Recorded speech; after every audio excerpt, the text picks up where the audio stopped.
Sri Sutta Goswami said, the personality of Kali, thus being ordered by Maharaj Pariksit, began to tremble in fear, seeing the king before him like Yamaraj, ready to kill him.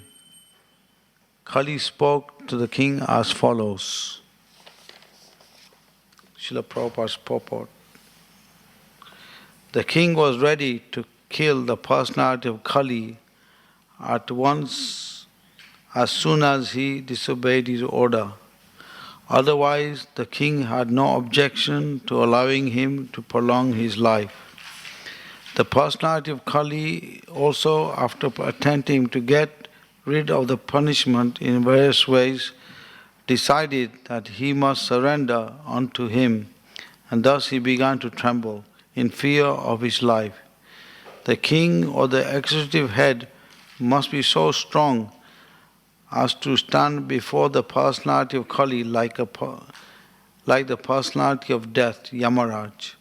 The king's order must be obeyed, otherwise the culprit's head is in risk. That is the way to rule the personality of Kali, who created disturbance in the normal life of the state citizens. Narayan namaskritam naram cheva narottamam devim saraswatim vyasam tato jayat mudirayed nasta presu bhadresu nityam bhagavati sevayam bhagavati uttama sloke bhakti bhavati nastaki. So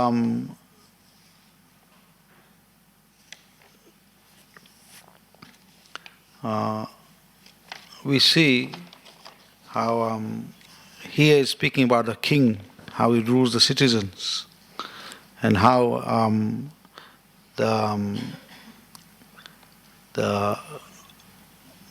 he doesn't allow Kali to flourish. He banishes Kali. So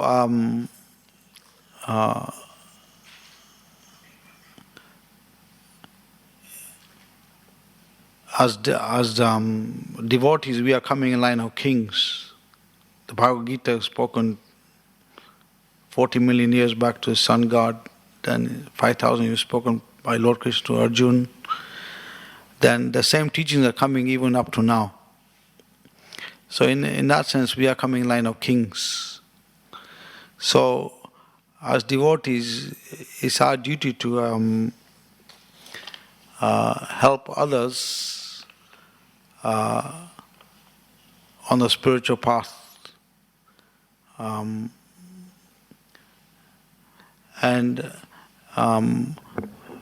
by discussing scriptures and association, following the process, we can also help others become spiritually strong. So it says like generally the kings are mode of passion. They're like Kshatriyas. So without guidance of Brahmanas, Kshatriyas can cause a lot of disturbance. And we see that's what happened in after Maharaj Pariksit was gone in time because the Brahmanas were disrespected.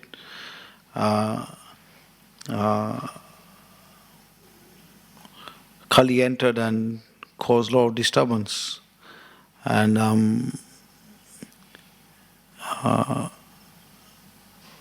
even it happened like when because there were no Brahmanas to guide people in time, when Buddhism was spread throughout India, all the Kshatriyas, they became to the teachings of Buddhism. and they didn't maintain the rule of being Kshatriyas to protect the citizens properly. And due to that, the foreign invasions took over India. So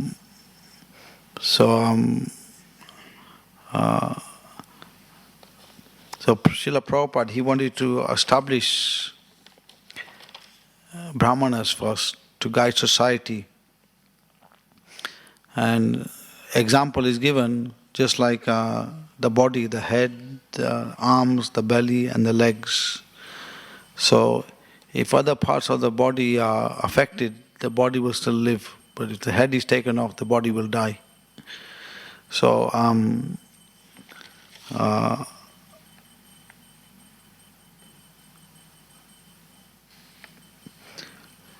So the other reason why the Brahmanas had potency behind them, because they followed the line of the teachings of the Acharyas. So that's another, they respected that line of teaching.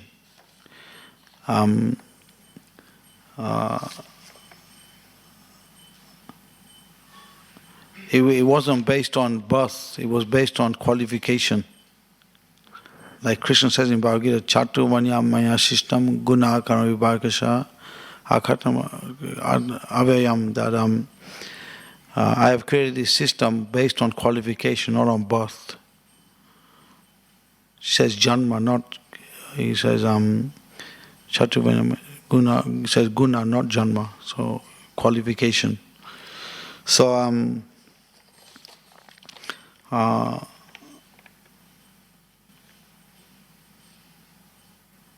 So Bhishmadev, he gives certain points in the first canto. He gives 9 points on how the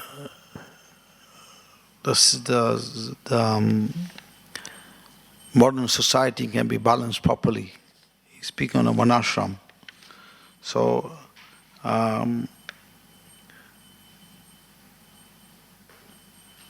one point is, the first point is not to become angry. And second is not to lie. Third is to equally distribute wealth. Fourth is to forgive. 5 is to beget children only by one's legitimate wife. 6 is to be pure in mind and hygienic in body. 7, not to be inimical towards anyone. 8, to be simple. And 9, to support servants or subordinates. By following these principles, one can come to the mode of goodness. And from the mode of goodness, one can take to Krishna consciousness. So, Prabhupada, he also said, this is the challenge in Krishna consciousness, is to come to mode of goodness. So, Prabhupada said, Krishna consciousness is an easy process. It's chanting, dancing and feasting. But then this one person was pressing Prabhupada that, is there anything more than this? Is there anything more to take to Krishna consciousness? So Prabhupada, he said, okay, to come to the mode of goodness is a challenge. It's a challenge. If you can come to the mode of goodness, then Krishna consciousness becomes easy.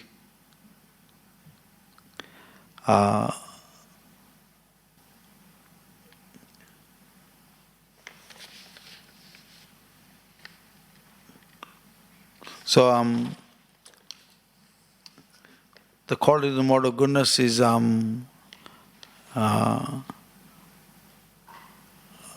austerity, mercy, cleanliness, simplicity, maybe so all these qualities, maybe someone can recite them if they got them, but all these qualities in 1842 Bhagavad Gita is given, mode of goodness qualities. So if you have these qualities, then everything becomes then the mercy becomes easy accessible. To come to Krishna consciousness becomes easy accessible. And the other thing is getting the mercy of advanced devotees. So Prabhupada stressed how for the beginners it's important to be around devotees who are practicing. In this way, the protection will be there.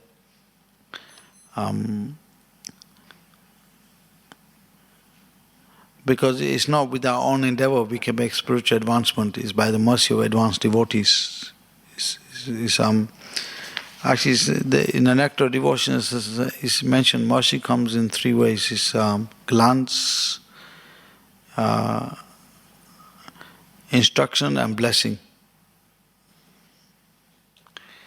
So, just like the spiritual master, he gives instruction, or he may give a glance, or he may give instruction like that, or even an advanced devotee can do like that. There was an instance with Srila Prabhupada one time. This person, he had this, he became a devotee afterwards, but he had this ability to control people's minds. So he used to go behind people and control people's minds. So he tried it on Prabhupada. So he's going behind Prabhupada, walking behind Prabhupada. He was bewildered. He couldn't work it out why Prabhupada wasn't looking at him. At some point, Prabhupada looked him straight in the eye. And that person became very humbled after that. And then he became initiated by Prabhupada after that. Understanding, because he says, the mercy comes through a glance of a devotee. If that devotee glances at someone, the mercy, he says this is why just being in the mode of goodness is not everything. Because says even demigods in the mode of goodness, great sages in the mode of goodness. But they get attached to their austerity, austerity and like that. So they can't come out of that. But getting the mercy like this, devotee got the mercy of Prabhupada. He was testing Prabhupada's purity and Prabhupada showed him. Then he became a devotee after that. You can see, he could understand Prabhupada got much more purity than I got. So he surrendered to that. So we can see how if we follow the line of purity, then example is given, if you follow Dharma, Dharma protects you. So in the same way, if you striving to follow line of purity, then Krishna acknowledges that and he gives mercy.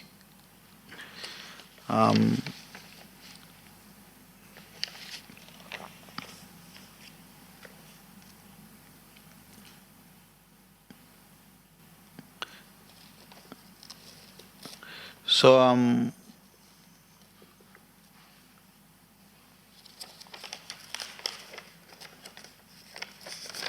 so we can see where, like Maharaj Pariksit, he had the line of purity behind him. So when he was there, he challenged Kali. Kali couldn't disguise himself in front of Maharaj Pariksit. He revealed his true nature and he started trembling. So in the same way, we see how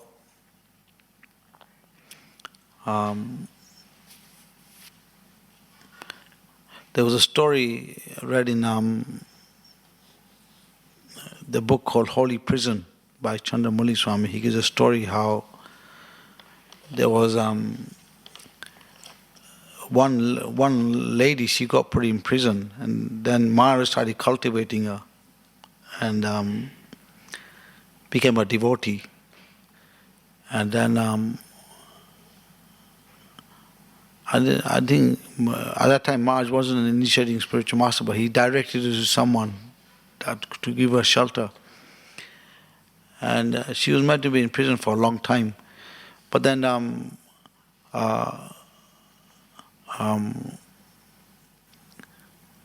that spiritual master came to her and told her that initially she had a word with the person in charge of prison, the governor, that look, I'm following all these principles now and I'm different, living a whole different life. I'm not doing anything bad and maybe I should come out of prison now. She tried it, but didn't work. But then the spiritual master came.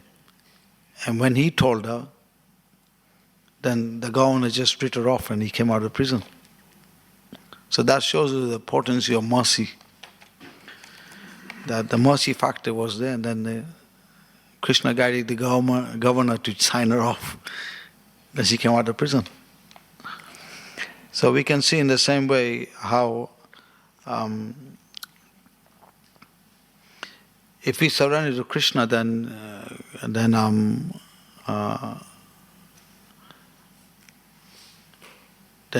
our karma is minimized to a large extent.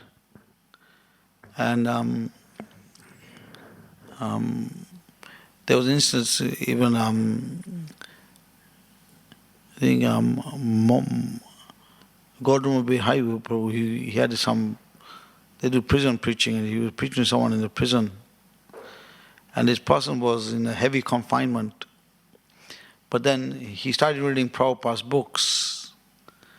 And then he changed his lifestyle.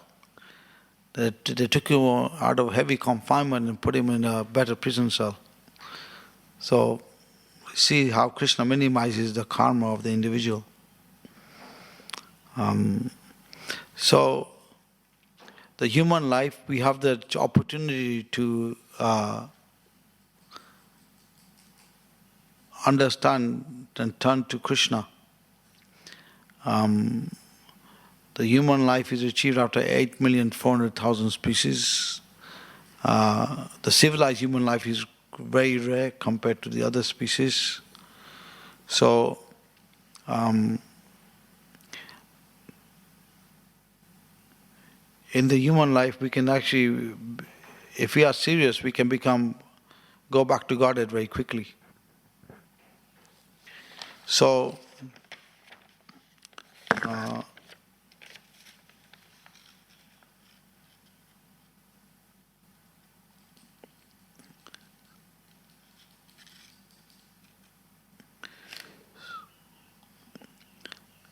so the whole understanding behind why we have to serve those who are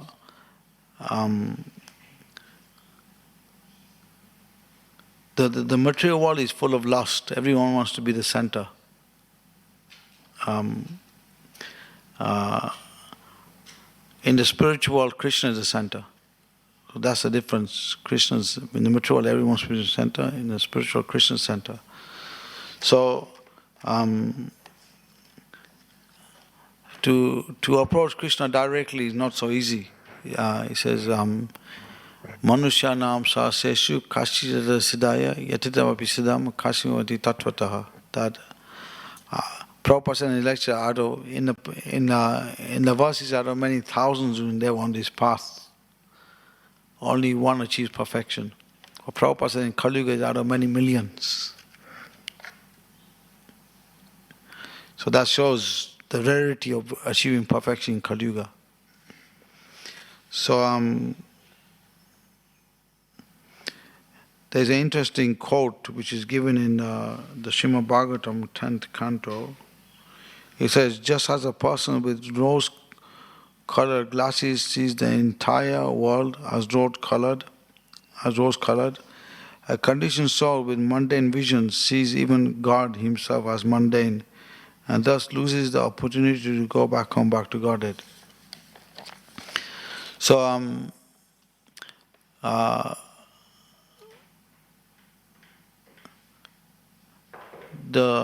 because the modern day education is based on researching things with your own intellect, not surrendering to, even they have to surrender to authority, but because they follow imperfect people with 4 defects, tendency to cheat, make mistakes, be illusioned, imperfect senses, they get cheated.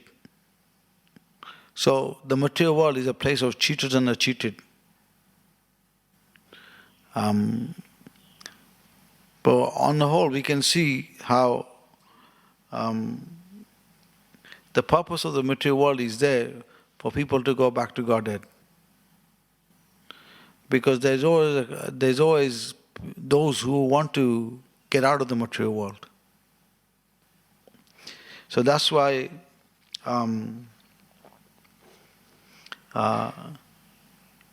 Kali is there for that reason, to actually make people get out of the material world. It says the blessing of Kali Yuga is, although it says that prayana asa sabja Kali Yuga janma manda sumadya manda bhagya upadita. In the age of Kali, people are short-lived, unlucky, unfortunate, misguided. Memory is short. But there is a blessing in Kali Yuga, that in Kali Yuga we can get the blessings of advanced devotees. Because in Kali Yuga you can go back to God very quickly. And by taking to this chanting of Hare Krishna and the mercy, association of advanced devotees.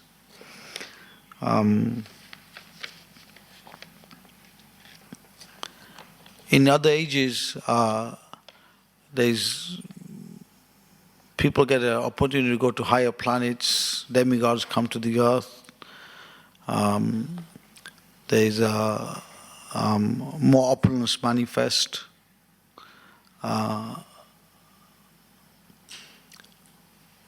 But in Kali Yuga, everything is taken away.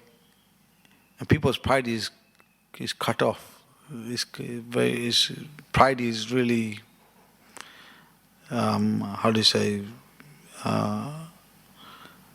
you're on your knees actually in Kali Yuga. In other ages you can't be, you got some pride is there because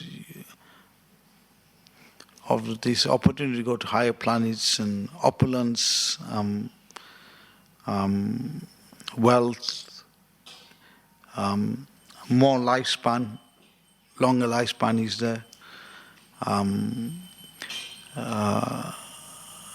You have the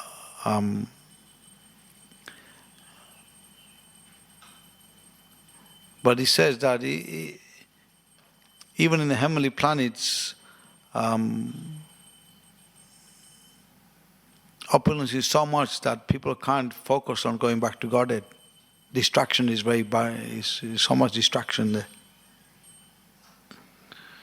So that's why there's a saying, I think Prabhupada mentioned, but there's a saying how, so even this particular Kali Yuga is a special Kali Yuga because Lord Chaitanya came. And he's known as Prema Avatar. He's giving Krishna Prem. And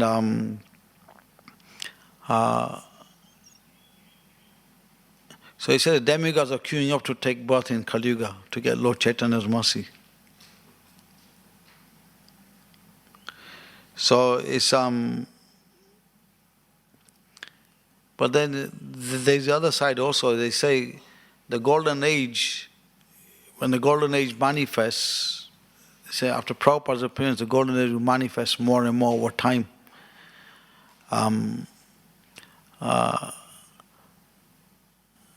But the golden age is only for those who take to it. It's not for people who don't take to it. They lose out. At the same time, Kali Yuga continues on. Now, in 11th Canto Bhagavatam is explained that Kali Yuga is there for a reason, is to for a particular class of people who wanted to be a part of that age. And we can see, although so many bad things are there in Kali Yuga, Krishna is so merciful that He's minimized the austerities for this age. For example, like in other ages, if you think something bad, you get the karma immediately. But in this age, you only get the karma when you do the action. So you can see like this how Krishna's notion of mercy, that he's very eager for us to go back to him. And he's given the easiest process. As Lord Chaitanya is come, he's giving the easiest path.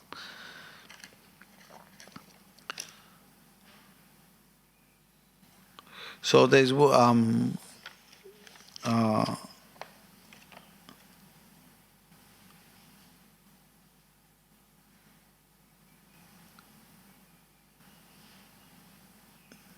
so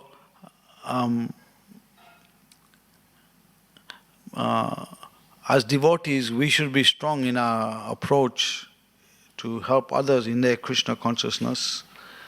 But we should only help those who want to be helped. Example is given like in the army, you help those who are less injured.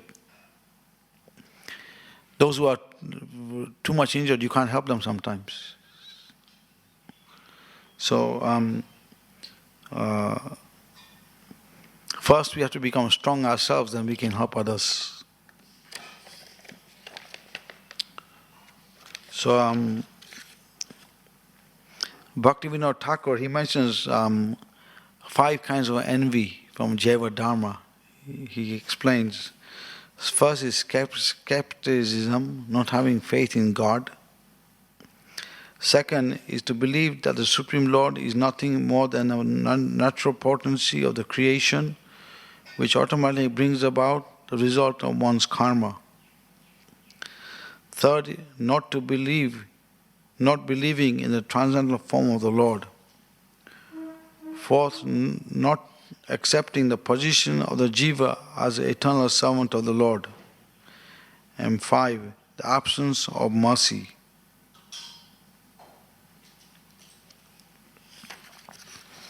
So we can see, if we can master these 5, understand these 5, Jai Shri Radha Gokulananda ki jai. If we can just make it our goal in life to follow these 5 and try and overcome these 5, what Bhaktivinoda Thakur is saying, 5 principles,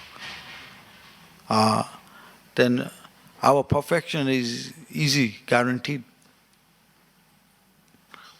So, so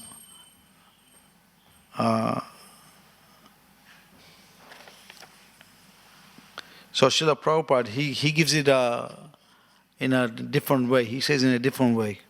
But he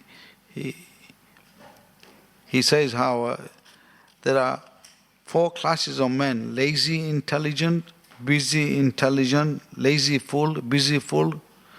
First class is lazy, intelligent. Busy fool is very dangerous. So,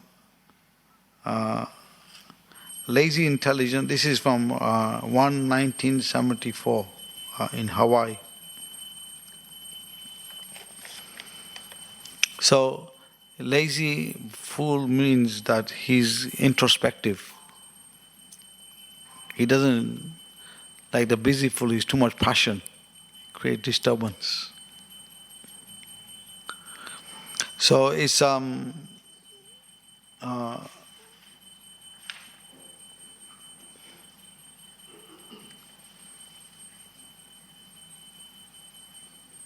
so in spiritual life,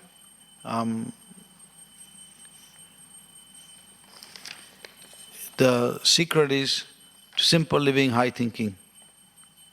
Prabhupada is simple living, high thinking. And we can see how in previous ages, even in recent times, like Chanaka Pandit, he ruled all of India because he was living in a thatched hut. He never lived in opulent buildings. Even Srila Prabhupada, when they started the Mayapur project, he was living in a thatched hut in Mayapur. They have the Hare Krishna Kirtan going 24 hours.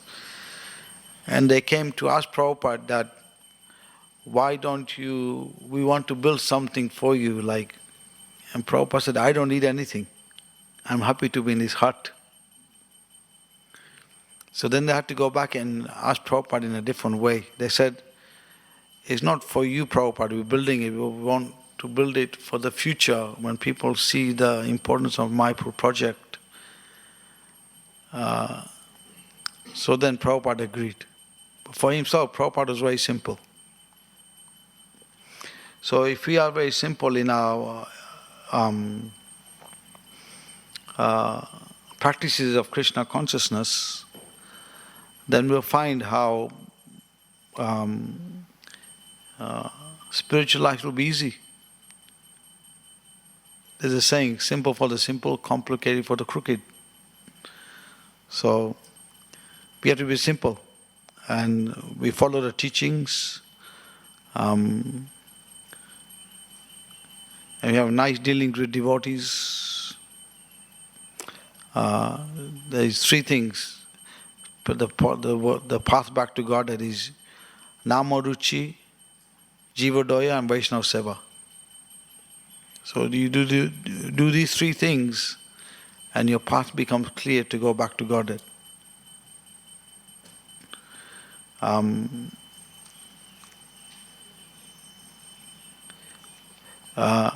Kali is only there for those who are less intelligent. Like it's given in the first canto somewhere about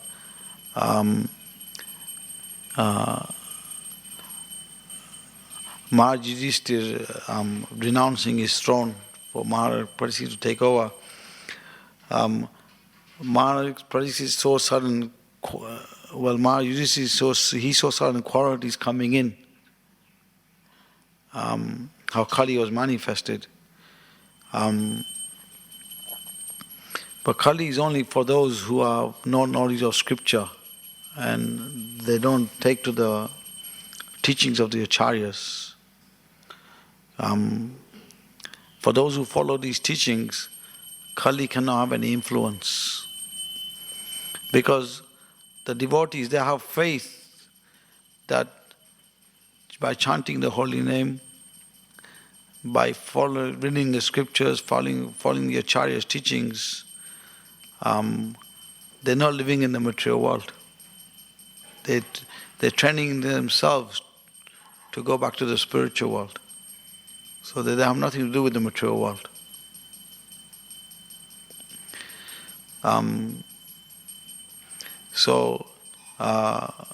For those who are doing that, the duality of the material world will not disturb them. It says that there are four kinds of existence. Prabhupada explains this. He says, first is someone in the brothel, the mode of ignorance. Someone living in the city, mode of passion. Someone in the forest, mode of goodness. And in a temple, Vaikuntha. So,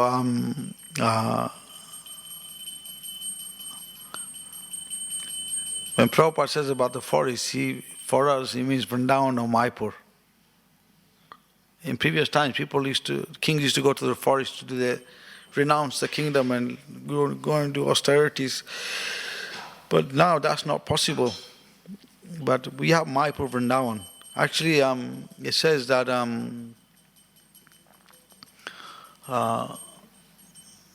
of all the holy places, Mayapur is the highest.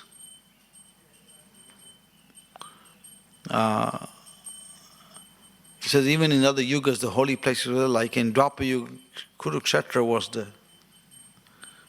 But it says Mayapur is the highest holy place because it says every step you take in Mayapur is like doing an Ashwamedh Yagya. And even sleeping, you're paying obeisance to the deity.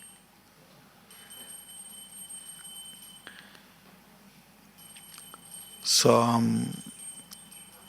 we can see how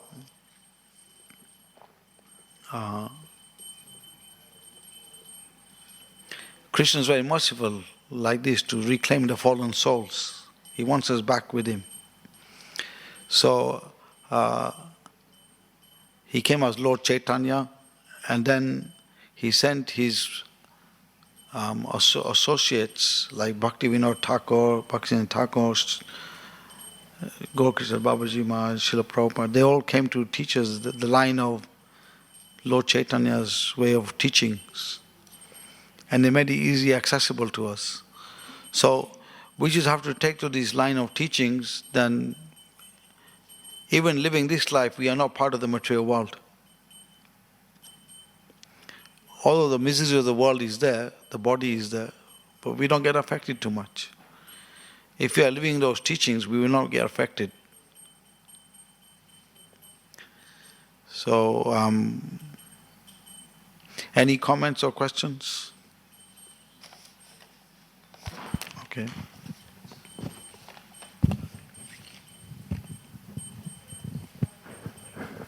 Thank you for the class, Srinivasa. You mentioned that we don't get karma from our thoughts in the age of Kali, but they got karma in the earlier ages just from thinking offensively. So my question is, I mean, I've read somewhere, I can't quote it, but even if we commit offenses to devotees in our mind, we get the reaction from it. If anyone can quote that, that'd be wonderful. But I was wondering what your thoughts are on this, bro. Well, yeah, I mean, we have to pay obeisances within the mind also if offenses do come to that devotee. And Bhaktivinoda Thakur explains that you should try and see 10 good qualities in a devotee. Try and see 10 good qualities in a devotee. Or at least one good quality. And then the offensive mentality will disappear.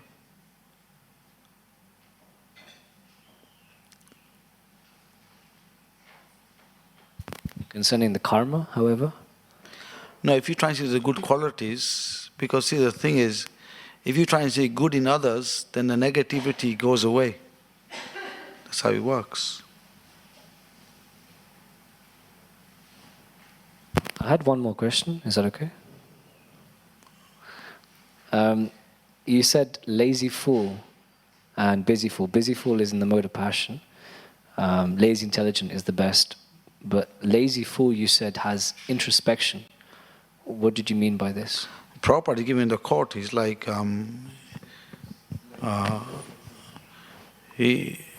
before he does something, he goes deep into thought. He doesn't just do it whimsically. The lazy fool, yeah. Or the lazy intelligent. Yeah, the lazy fool is like someone who's introspective. He doesn't do things whimsically. He goes into meditation before he does something. He sees how Krishna is going to guide him first.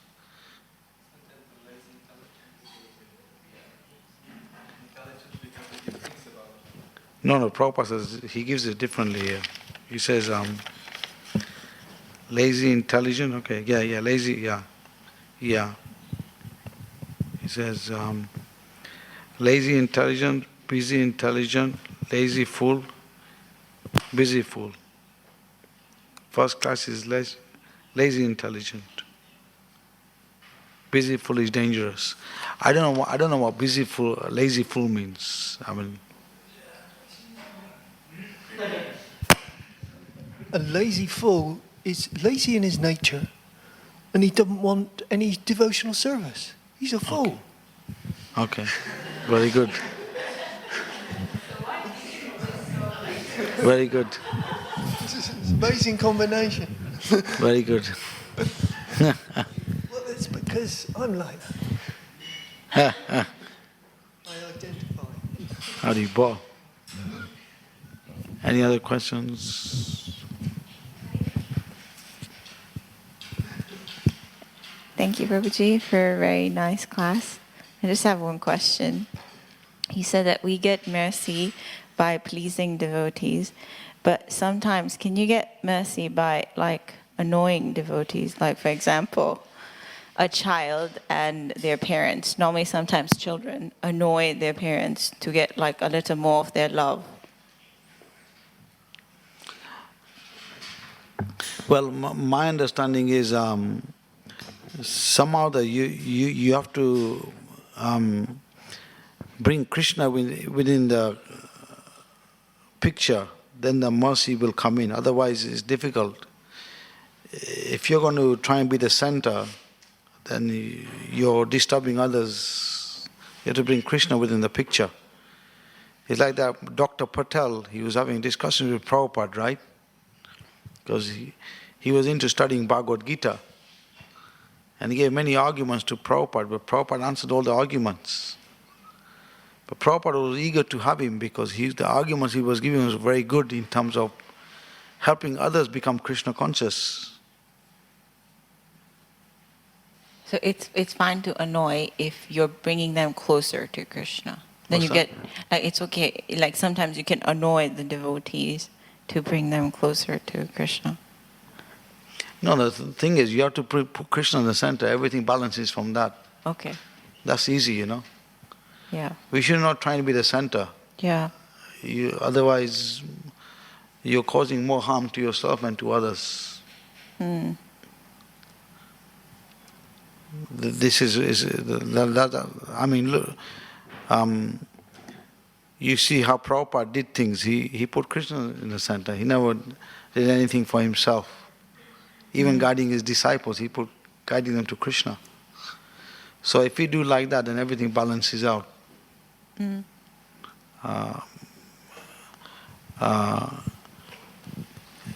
Devotees are quite tolerant. They will not take offense.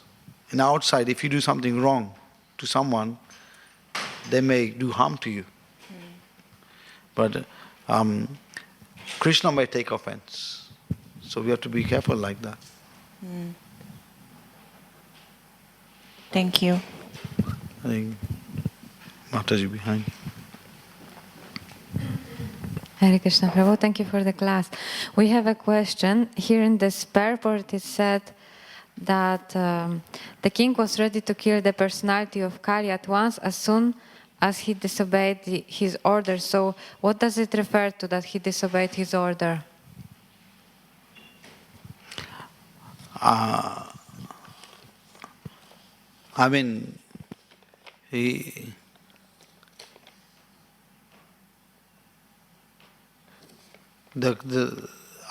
king wasn't going to allow him to be in the kingdom. It's simple, you know. He wasn't going to be a good citizen. He was going to cause harm to others. So Prabhupada says in the purport that a king should not allow the Kali to be part of the state. He should banish him. It's very simple.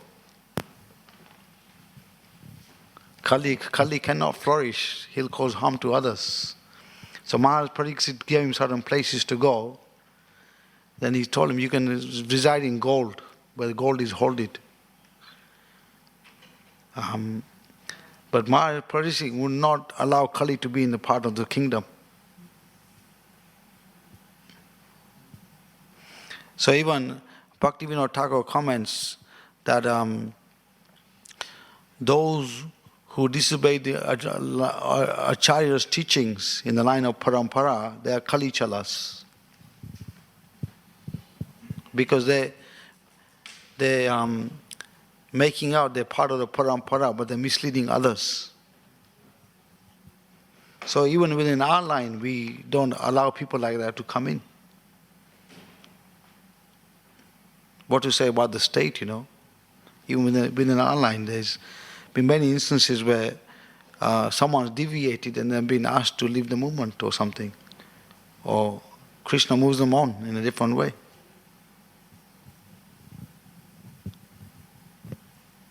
And can it also refer to killing the cow, the way he disobeyed the order by killing the cow? I can't. Is it also, can it also refer to the fact that he killed the cow? Is it Yeah, could be. Could be. disobedience?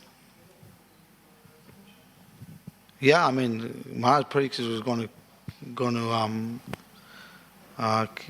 he challenged him. He was going to kill him, but then when Kali surrendered, then he spared him.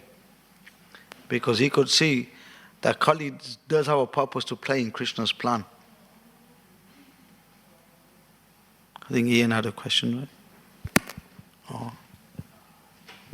Hare Krishna, thank you for the class. Yeah, I had a small comment and a question when you were talking about how in the earlier yugas, they had a little bit more pride. You know, they could do things, and then in this yuga, we're basically on our knees.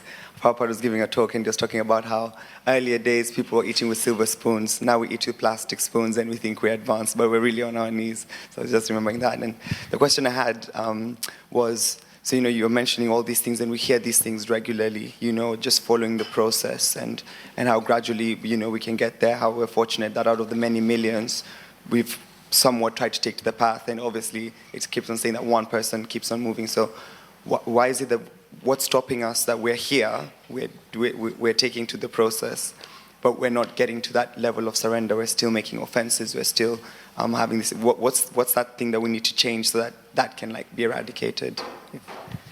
Well, spiritual life is based on humility. It's simple. We have to learn the culture of being humble to seniors. There's 4 levels of seniority, right? I think there's the old people, there's brahmanas, someone who's advanced, 3 levels of seniority. So you have to learn to respect the seniority. Then you can make advancement. Very simple. Like I read in Jeva Dharma, it's mentioned, the point was given that if someone offends seniors like Vasudeva, Krishna's father, then their anger can destroy you. So we have to respect seniors. Then with their blessings, everything will come.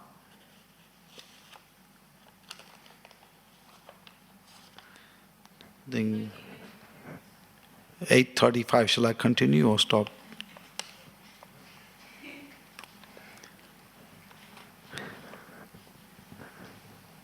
Any questions? Okay. Antaraj Srimad Bhagavatam ki jai, Srila Prabhupada ki jai.